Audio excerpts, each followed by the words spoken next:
우리 하나님이 우리의 참 목자가 되시고 우리 예수님이 우리의 참 목자가 되신다면 또 우리가 그의 양이라면 그분의 말씀을 알아듣고 말씀 따라가야 되겠습니다마는 무엇보다 2015년도에는 예배에 성공하셔야 되겠습니다. 예배는 하나님 보실 때 가장 가치 있는 거고 최고의 행위입니다. 하나님 보실 때. 또 우리에게 있어서도 최고의 가치 있는 것이 바로 예배입니다. 예배 안에 모든 축복이 다 있어요. 성경에 보면은 틈만 나면 제단을 쌓았던 신앙의 선배들이 다 성공했습니다. 여러분, 우리가 복을 받으라고 축복을 합니다만 그런다고 우리가 복을 받는 게 아니거든요. 또 대문에 복, 집안에다가 복 글자를 써 붙인다고 해서 복이 오는 게 아니라 하나님이 우리에게 복을 주셔야 됩니다. 그 축복이 어디에 있냐? 예배 안에 있습니다. 2015년도에 여러분들은 예배에 성공하시기를 바랍니다. 오늘 여기 보니까 다윗이 뭐라고 고백합니까? 주께서 제사를 기뻐하지 않으시고 번제를 기뻐하지 않으신다 그랬잖아요. 정말 그렇습니까? 하나님이 제사를 기뻐하지 않습니까? 예배를 기뻐하지 않으시나요? 그게 아니죠. 구원의 목적이 바로 예배입니다. 전도의 목적이 예배거든요. 죽어서도 계속 해야 될 일이 바로 하나님을 예배하는 것입니다. 그러므로 예배보다 중요한 게 없어요. 우리는 자칫 잘못하면은 매주 나와서 똑같은 예배 드리고 가기 때문에 우리는 잘못 평가할 수가 있습니다. 그러나 예배처럼 하나님 보실 때 귀중한 게 없다. 예배가 제사가 중요하지 않다란 말이 아니고 예배다운 예배를 드려야 된다 그 말이에요. 제사다운 제사를 드려야 된다 그런 말이지 진짜 하나님이 제사를 싫어하시는 게 아니란 말입니다. 오늘 이 시편 51편은 누가 기록한 시입니까? 다윗이. 1절 그 앞에 보면 한번 보세요. 여러분도 설명되어 있는지 모르겠습니다만은 다윗의 시, 인도자를 따라 부르는 노래. 다윗이 밧세바와 동침한 후 선지자 나단이 그에게 왔을 때 기록한 시라고 이렇게 되어 있습니다. 여러분도 기록되어 있습니까? 예. 언제 이 시를 기록했느냐? 다윗이 우리아의 아내 밧세바와 간음한 이후에 그의 남편을 간접 살인했죠. 우리아를 최전방에 내보내서 죽임을 당하게 만듭니다. 이거 살인이 아닙니까? 그때 하나님이 나단 선지자를 보내서 다윗을 책망했을 때 다윗이 위대한 것은 변명하지 않고 하나님 앞에 진짜 회개를 했죠. 그때 기록한 시예요. 여러분, 다윗은요, 제사, 예배 그러면 둘째가라며 서러워할 정도로 하나님 앞에 엎드렸던 사람이고 제단을 쌓았던 사람이었습니다. 그는 뭐라고 고백합니까? 나는 궁궐에 있는 것보다 하나님의 성전에 문지기로 있는 것이 더 좋다. 그렇게 고백할 정도입니다. 그는 왜 그처럼 성전을 건축하려고 했습니까?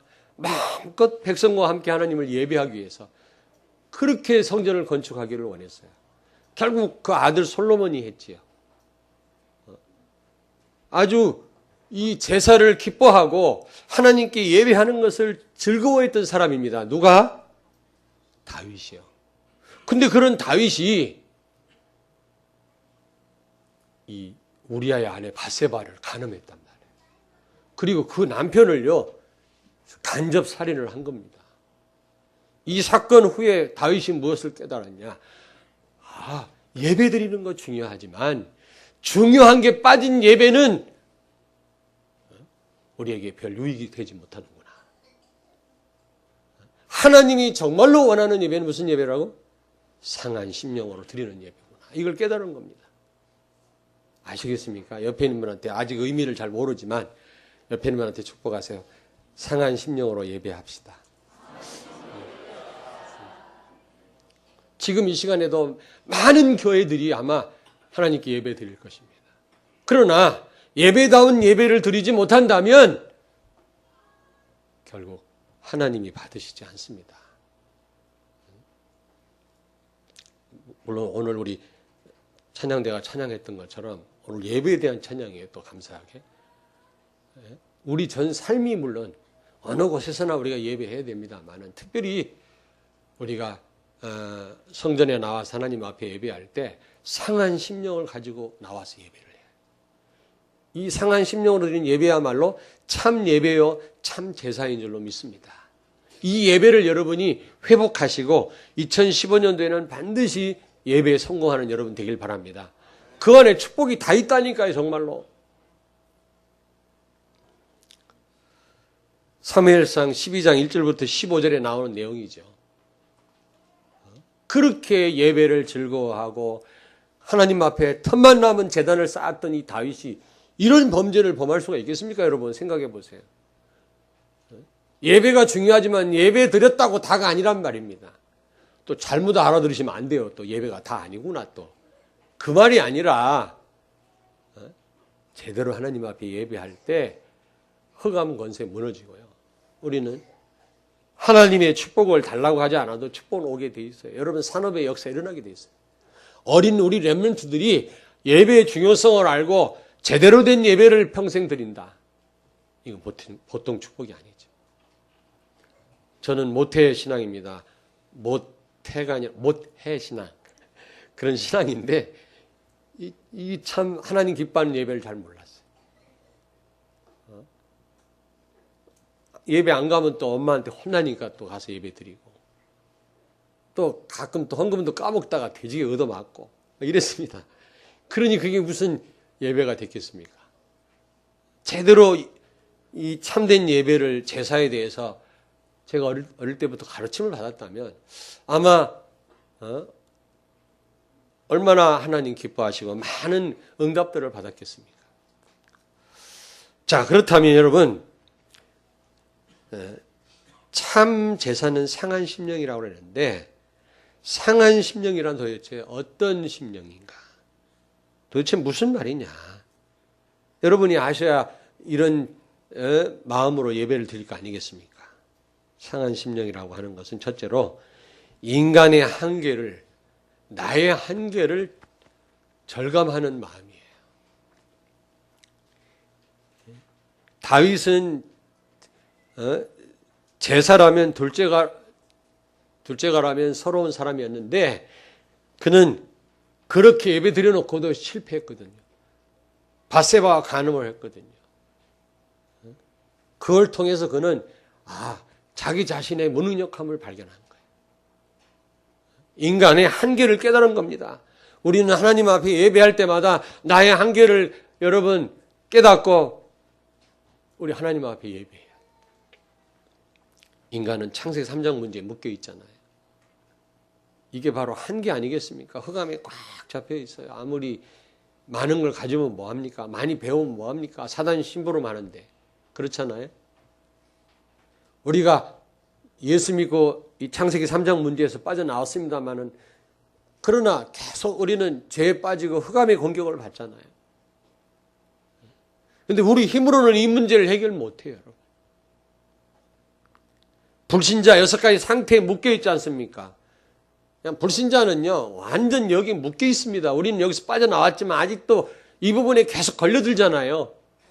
우리 힘으로는 안 돼요. 바울이 뭐라고 고백합니까? 로마서 7장 24절에 오라 나는 권고한 사람이로다. 이 사망의 몸에서 누가 나를 건져내랴? 대사도가 이런 고백을 했다. 우리는 말할 것도 없지 않습니까? 아무리 결심하고 작심해도 우리는 또 범죄에 또 빠지잖아요. 그렇지 않습니까? 오늘 여러분 저는 한 주간 동안도 내가 하나님 말씀대로 살려고 했지만 잘 안 되잖아요. 그런 애통한 심령으로, 상한 심령으로 우리 인간의 한계를 고백하며 하나님 앞에 나와 엎드릴 때 하나님 우리의 예배를 받으실 줄로 믿습니다. 시편 53편 1절 3절에 보니까 선을 행하는 자가 하나도 없다. 로마서 3장 10절에 보니까 의인은 없나니 하나도 없고, 갈라디아서 2장 16절에 보니까 율법의 행위로서 의롭다함을 얻을 육체가 하나도 없느니라. 행함으로 구원받을 사람 없고, 우리가 최선을 다하고 바르게 해서 우리가 승리할 수 없다 이 말이에요. 그것만 가지고는. 무슨 얘기인지 아시겠습니까? 우리는 구원받을 만한 능력도 자격도 조건도 없어요. 하나님의 은혜로 구원받은 줄로 믿습니다. 요한복음 15장 5절에 너희가 나를 떠나서는 아무것도 할 수 없느니라. 우리는 0.1초도 예수가 필요로 하는 사람들인 줄로 믿습니다. 안 그렇습니까? 우리 자신에 대해서 절망할 정도로 우리가 그런 심령으로 하나님 앞에 나와야 된단 말이에요. 나는 안 됩니다. 너무 절망해가지고 집에 누워 계시지 말고 그렇다고 해서 하나님 앞에 나와야 됩니다. 그러나 그런 심정으로 나와야 돼요. 나는 아무것도 할 수 없습니다. 주님 나를 도와주시옵소서. 그래서 오늘 내가 이 자리에 나오지 않았습니까? 그 절망적으로 눈먼 소경 바디메오가 단 한 번의 기회를 놓치지 않게 해서 다윗의 자손 예수여 불렀던 그런 심정으로 우리가 하나님 앞에 나와야 되지 않겠냐. 여러분, 그리스도가 없어도 살 수 있습니까? 갈라디아서 3장 11절에 또 하나님 앞에서 아무도 율법으로 말미암아 의롭게 되지 못할 것이 분명함이니라. 바울이 그랬어요. 하나님 앞에서 그 누구도 행위로 의롭다함을 입을 자가 없다 이 말이에요. 우리 어떤 행위나 우리의 노력으로 우리는 이 사단을 이길 수 없어요. 죄 문제를 해결할 수 없어요. 우리 한계를 뛰어넘을 수 없다니까. 다윗은 그걸 깨달았어요. 하나님 앞에 예배만 드리면 되는 줄 알았어요. 예배가 최고로 중요하지만 그러나 중요한 것이 빠진 그 예배 가지고는 나를 넘어설 수 없다 이 말은 나를 잡고 있는 흑암을 못 이겨요. 제일 문제가 나 아닙니까? 내 자아. 제일 사고뭉치 아닙니까? 그런데 이 자아, 내 힘으로 우리는 이길 수가 없어요. 다윗은 그걸 안 겁니다. 여러분, 우리가 예배 드릴 때 찬양, 입이 째지라고 크게 해야 됩니다. 나를 구원하신 그 하나님의 은혜 얼마나 감사합니까?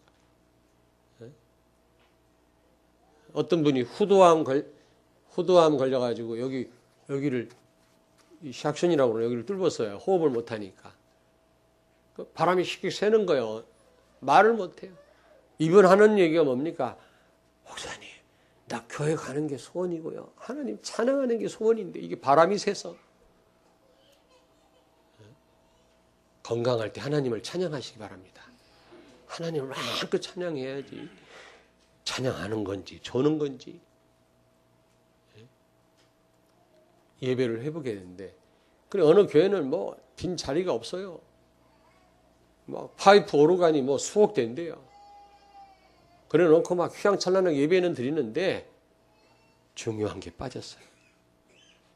그 예배를 하나님 받지 않으십니다. 분명히 그랬어요.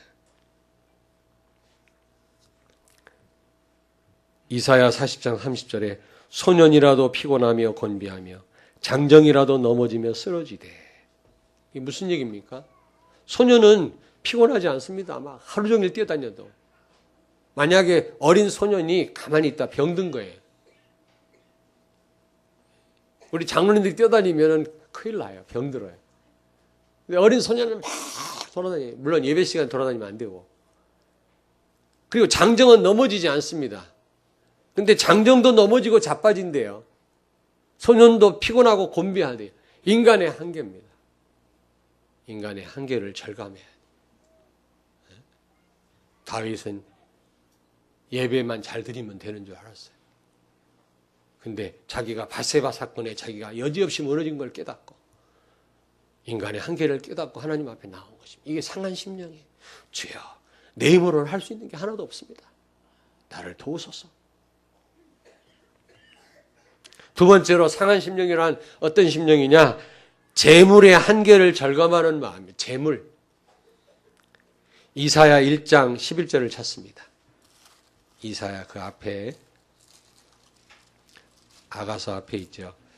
966페이지 이사야 1장 11절. 같이 읽겠습니다. 이사야 1장 11절 966페이지 구약성경. 여호와께서 말씀하시되 너희의 무수한 재물이 내게 무엇이 유익하뇨? 나는 수양의 범죄와 살찐 짐승의 기름에 배불렀고 나는 수송아지나 어린 양이나 순염소의 피를 기뻐하지 아니하노라. 하나님 말씀하는 겁니다. 이제 순양의 번제나 살찐 짐승의 기름에 내가 배불렀고 이제 지긋지긋하다. 이제 그만 가져와라. 어린 양이나 순염소의 피를 내가 기뻐하지 아니하노라. 무수한 재물이 무슨 내게 유익이 되겠냐? 하나님이 말씀하시는 겁니다. 아니 짐승을 잡아 피 뿌리라고 하셨던 하나님이 그걸 기뻐하셨던 하나님 이게 또 무슨 말씀입니까?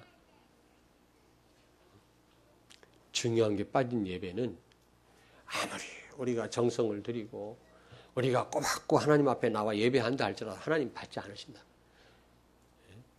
우리가 헌금을 드린다 할지라도 거기 12절부터 15절을 읽겠습니다. 너희가 내 앞에 보이러 오니 이것을 누가 너희에게 요구하였느냐? 내 마당만 밟을 뿐이니라. 헛된 재물을 다시 가져오지 말라. 분향은 내가 가증히 여기는 바요. 월삭과 안식일과 대회로 모이는 것도 그러하니 성회와 아울러 악을 행하는 것을 내가 견디지 못하겠노라. 내 마음이 너희의 월삭과 정한 절기를 싫어하나니 그것이 내게 무거운 짐이라. 내가 거기에 곤비하였느니라.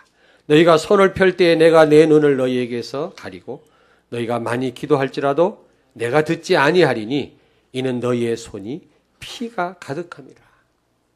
하나님 보실 때 뭐가 악한 겁니다. 그리스도 빠진 예배. 그리스도 없는 우리의 삶이에요. 이것처럼 악한 일이 없어요, 여러분. 율법 전세에서 정한 것이 죄가 아니고 그리스도 모르는 게 죄고 그리스도 없는 것이 최악이에요, 여러분. 그게 하나님의 기준이에요. 그리스도 없이 바치는 재물, 이제 하나님이 신물 난다는 겁니다. 신물 난다. 뭐 성탄절, 추수감사절, 절기 필요 없대. 하나님이 필요 없대. 오늘 말씀하잖아요. 또 잘못 깨달을까 봐 또 걱정되네. 또 성탄절 별거 아니구나. 주일 너무 중요한 날이지만 중요한 게 빠진 예배. 하나님께 유익이 없다는 겁니다. 하나님께 오히려 짐이 된다는 거예요. 너희가 기도할지라도 내가 눈을 가리고 응답하지 않겠다고 말씀합니다. 왜 오늘날 그리스도인들에게 응답이 없는지 압니까? 만약에 참된 응답이 왔다면 기독교가 줄지 않겠죠. 개독교란 말을 듣지 않겠죠. 유럽의 교회 문 다 닫았어요. 왜 그렇게 했겠습니까? 교회가 응답을 못 받아요. 응답 못 받으니까 다른 사람 살릴 여유가 없는 거예요. 전도할 여유가 없는 거예요. 이미 진정한 전도는 그쳤어요. 이제 중단됐어요. 그러나 우리 교회는 이번 한 해 많은 사람을 살려야 될 줄로 믿습니다. 전도 회복해야 돼요. 전도는 되어지는 거지 하는 게 아니에요, 여러분. 여러분이 정말로 예배에 성공하신다면 전도는 되어지는 줄로 믿습니다. 이 전도 하셔야 돼요.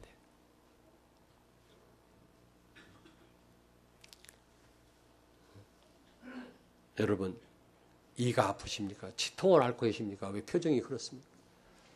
하나님 앞에 예배하는 분들이 눈으로 말씀을 듣는 거라고 그랬는데 땅바닥 쳐다보고 막 그렇게 심각하게 그 예배를 하나님 받으시겠냐고요. 근데 그거보다 더 중요한 거는 재물의 한계를 깨달아야 돼요.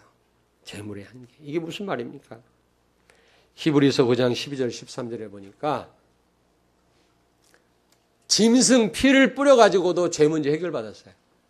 그런데 효과는 하루예요. 내일 범죄하면 내일 또 짐승 잡아서 피를 또 뿌려야 돼. 무슨 얘기인지 아시겠습니까? 짐승의 피를 뿌려서 하나님은 우리의 죄 문제를 해결하시도록 했는데 그 효과가 하루라니까 하루 일시적이에요. 제한적입니다. 짐승 피 뿌렸다고 해서 영원히 죄 문제 해결되는 게 아니에요. 오늘 범죄한 자는 오늘 나와서 피 뿌리고 해결받았으면 내일 범죄하면 내일 또 나와야 돼. 그래서 조세푸스라고 하는 유대인 사학가가 그의 그 역사책에 뭐라고 기록했냐면 짐승의 피가 강물처럼 흘렀다. 얼마나 많은 짐승들이 우리 때문에 희생됐는지 몰라요. 계속 잡아야 돼. 계속 피 뿌려야 돼. 히브리서 10장 11절에 보니까 성막 안에 성소에는 의자가 없다 그랬어요. 제사장마다 매일 서서 같은 제사를 계속 드리고 피를 뿌렸지만 죄를 없게 하지는 못하느니라 그랬어요. 여러분, 성막 안에, 성소 안에 뭐가 없다고? 의자가 없어요. 의자가 왜 없어요? 쉴 시간이 없는 거예요. 200만 이상 되는 이스라엘 백성들이 맨날 범죄할 거 아닙니까? 알고 범죄하고 모르고 범죄하고 고의로 범죄하고 실수해서 범죄하고 범죄한 사람 얼마나 많아요. 하나님 앞에 나와서 피 뿌리지 않으면 살아남지를 못해요. 그러니까 계속 짐승 갖고 나와서 피 뿌릴 거 아닙니까? 제사장들이 이게 쉴 시간이 없네. 온통 짐승 피 냄새가 진동하는. 누구의 죄 때문에? 우리의 죄 때문에. 우리가 당할 벌을 짐승이 대신 받는 거예요. 근데 짐승 피 갖고는 효과가 하루밖에 없었다니까. 맨날 피를 뿌려야 돼. 우리는 울어도 안 되고 힘써도 안 되고 애써도 안 되고 아무리 멋있게 제사를 드려도 안 돼요. 아무리 좋은 제물을 드리고 헌금을 많이 드려야 되겠습니다만은 많이 드려도 그 무엇인가 하나가 빠지면 소용이 없어요. 그게 무엇입니까? 세 번째로 예수 그리스도를 간절히 필요로 하는 마음, 갈망하는 마음이 상한 심령이에요. 아멘? 이런 마음들을 다 소유하게 되기를 바랍니다. 오직 예수 그리스도만이 구원자요, 예수 그리스도만이 승리자요, 예수 그리스도가 아니면 아무것도 할 수 없다라는 이런 심정, 이런 심정을 가지고 예배하는 자에게 하나님은 그 예배를 받으시고 흠양하시는 줄로 믿습니다. 바세바 사건을 통해서 깨달았어요. 그리스도가 아니면 안 되는구나. 그리스도 없는 제사는 허공을 치는 것이구나. 그렇게 확실하게 들째감 서러울 정도로 예배를 드렸던 이 다윗이요. 어떻게 사람을 살인할 수가 있어요? 어떻게 남자가 있는 여자를 간음할 수 있습니까? 그게 말이 됩니까? 인간의 한계입니다. 결심 갖고 될 일이 아니에요. 노력한다고 될 일이 아니라니까.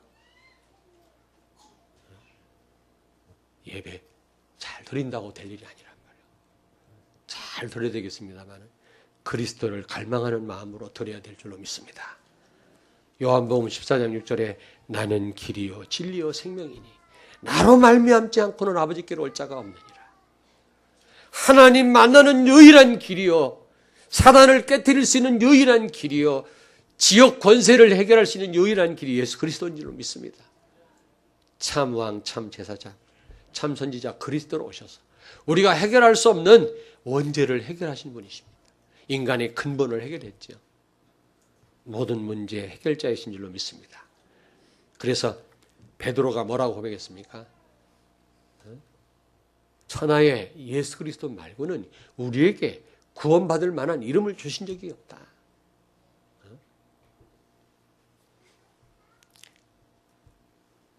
히브리서 10장 10절 12절에 예수 그리스도 자신을 제물로 단 한 번 하나님 앞에 드리고 피를 뿌리심으로 영원히 죄 문제를 해결하셨다.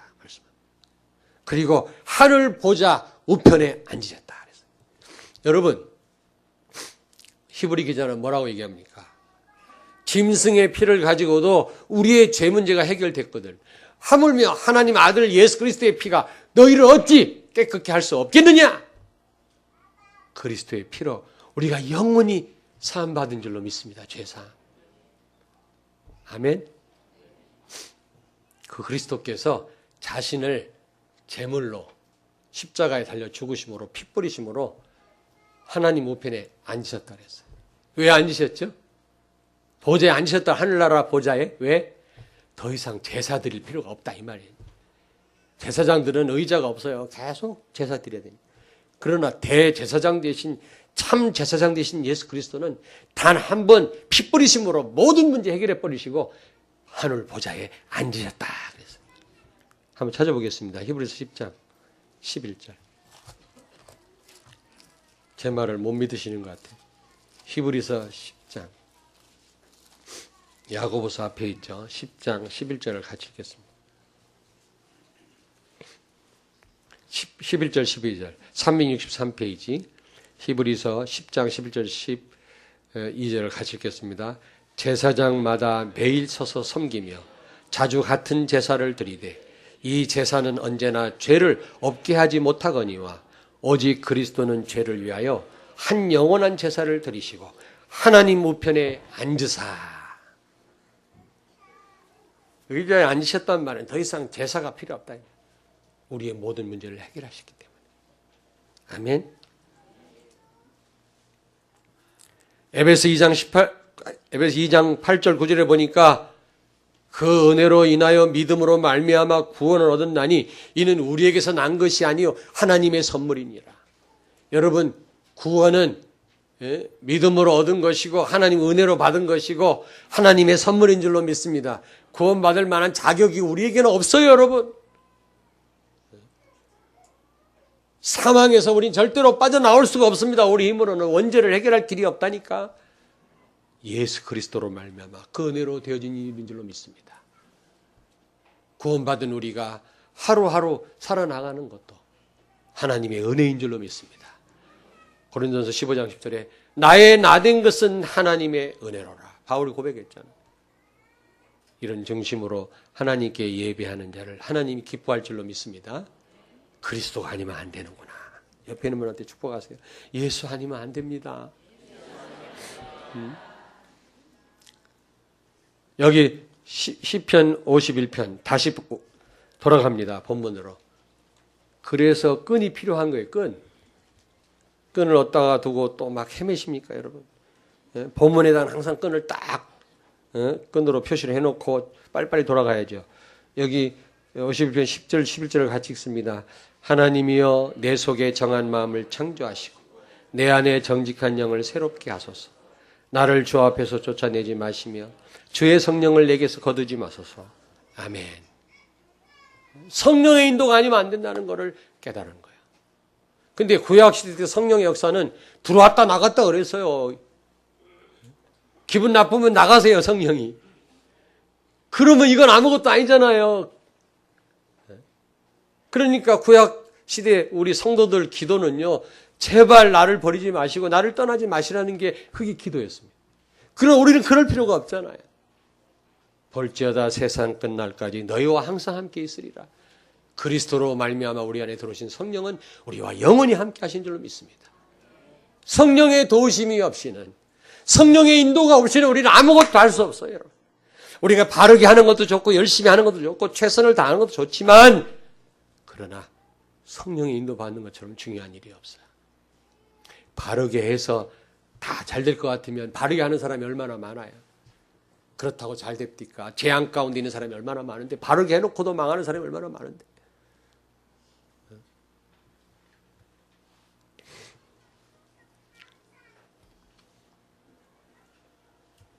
그래서 마태복음 5장 2절에 예수님이 말씀하기를 심령이 가난한 자가 복이 있다. 여기서 심령이 가난하다는 말은 무슨 말입니까? 예? 예수님을 필요로 하는 마음이야. 아, 그리스도가 아니면 안 되는 거야. 다윗이 깨달았어 이제. 예? 아주 제사하면 앞장섰던 이 다윗인데도 불구하고 그리스도 놓쳤거든요. 그걸 깨달은 거야. 그리스도가 아니면 안 되는구나. 바로 이 상한 심령, 이걸 하나님이 원하시는구나. 이게 참된 제사구나. 그래서 그 이후로 이 다윗은 하나님 앞에 나갈 때마다 창세기 3장 15절 언약을 붙잡았어요. 그는요, 오실 예수 그리스도를 바라봤어요. 예수 그리스도를 갈망했어요. 그리스도가 아니면 안 된다는 사실을 고백했어요. 나는 아무것도 할 수 없다는 것을 깨달았어요. 그리고 아무리 형식을 갖춘 예배를 할지라도 그리스도 빠진 예배는 허공을 치는 거라는 것을 알았어요.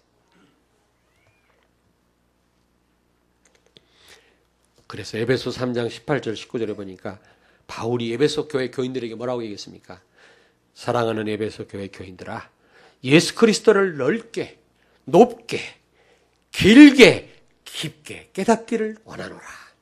아멘. 여러분, 예수 그리스도를 깊게, 높게, 길게, 넓게 깨닫기를 주의 이름으로 축원합니다. 요한복음 8장 26장 28절 29절에 예수님 뭐라고 말씀했습니까? 하나님의 일은 예수 그리스도를 믿는 것이니라. 여러분, 무슨 일로 분주하십니까? 한번 말씀해 보세요. 저를 쳐다보세요. 여러분, 무슨 일로 분주하셨습니까? 무슨 일이 중요하다고 생각하십니까? 무슨 일로 분주하고 계십니까, 지금? 어떤 일에 지금 몰두하고 계십니까? 하나님의 일은 예수 그리스도를 믿는 거라고 그랬어요. 우리가 이 일에 집중해야 되지 않겠습니까? 이 일에 우선해야 되지 않겠습니까? 이런 성도의 예배를 하나님 받으실 줄로 믿습니다. 하나님의 일은 예수 그리스도를 믿는 것이니라. 그게 하나님의 일이에요. 우리 너무 딴 일에 관심이 많잖아요. 무엇보다도 갈라디아서 2장 20절. 우리는 날마다 갈라디아 2장 20절 속으로 들어가야 돼요. 예배 시간마다 나를 내려놓아야 돼요. 사단의 숙주 역할하는 나를 내려놓을 때 흑암 세력은 맥을 못 쳐요. 여러분, 간디스토마라고 알죠? 간디스토마. 예. 간에 걸리는 간에서 기생하는 기생충 때문에 오는 병 있잖아요. 그게 민물고기에서 오는 거 아닙니까?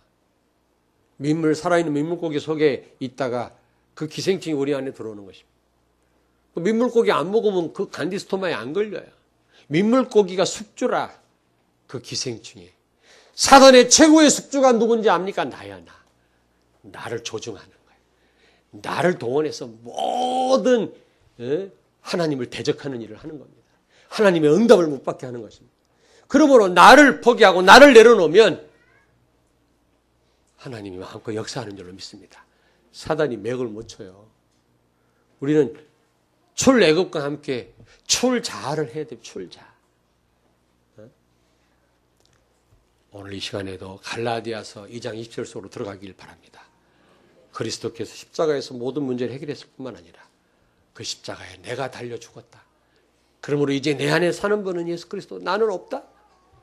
내 주장도 없고 이제 걱정도 욕망도 야심도 없다. 어떤 분을 딱 만나보니까 얼마나 야망이 많은지 몰라요. 목사님인데 아무리 역사 일어나도 소용이 없어요. 우린 야망 가지고 하면 안 되거든요. 야망은 내 중심이거든요. 이게 사단의 역사거든요. 내 욕구를 충족시키는 거거든요. 목회를 통해서. 내려놔야 돼요. 내려놔야 돼요. 여러분이 혹시 그리스도를 이용하고 있지 않습니까? 여러분 사업에 내려놔야 돼요. 정말로 나를 내려놓을 때 하나님의 역사는 시작될 줄로 믿습니다. 이게 상한 심정이에요. 나를 내려놓고 그리스도를 바라보고 그리스도를 높이는 거. 이런 심정으로 예배할 때 우리 하나님이 기뻐하실 줄로 믿습니다. 결론입니다. 두 가지 꼭 기억하십시오. 여러분이 2015년도 예배 때마다 예배당에 나오지 않아도 어느 곳에도 다 예배라고 아까 찬양대 찬양했지 않습니까? 우리 전 삶이 예배의 삶인데 특별히 하나님 앞에 나와서 예배당에 나와서 예배할 때 여러분은 상한 심령으로 예배하셔야 돼요. 상한 심령으로. 제가 말씀드렸죠. 뭐가 상한 심령인지. 그럴 때 여기 17절에 보니까 하나님이 예배하는 자를 멸시하지 않으신다 그랬어요.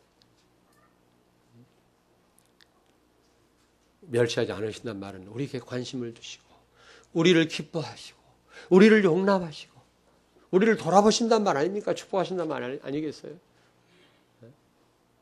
그리스도가 빠진 예배, 내 한계를 모르고 인간의 한계를 모르고 재물의 한계를 모르고 하는 예배는 하나님이 멸시하신단 말이에요. 부담이 되신다 그래서 하나님이 제발 이제 그만 드려라.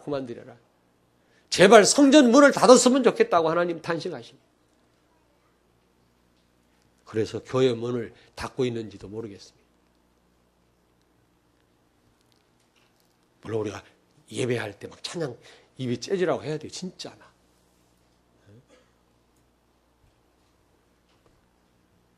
우리 곽선민 전도사한테 부탁하려고 그래요. 찬양이 많이 회복됐지만 더 우리가 뜨겁게 하나님을 찬양하자. 찬양 인도자가 더 뜨겁게 더 좀 이렇게 하나님을 크게 찬양 좀 하자. 부탁을 좀 하려고 그러는데 아직 말을 못했습니다만은 찬양해야 되고 또 우리 하나님 앞에 헌금 드려야 돼. 힘에 겹도록. 예배 시간 빠지면 안 돼요. 이건 말도 안 돼요. 그러나 더 중요한 거는 상한 심령으로 예배하는 것입니다. 아멘. 두 번째로 우리는 예배에 성공할 때 모든 것에 성공합니다. 예를 들면 아브라함, 그는 틈만 나면 단을 쌓았어요. 그는 틈만 나면 피 뿌리면서 오실 예수님을 바라봤어요. 자신의 연약함을 확인했어요. 그때 하나님은 믿음의 조상이 되게 했을 뿐만 아니라 육신적으로도 얼마나 복을 줬는지 가병을 318명 거느렸다니.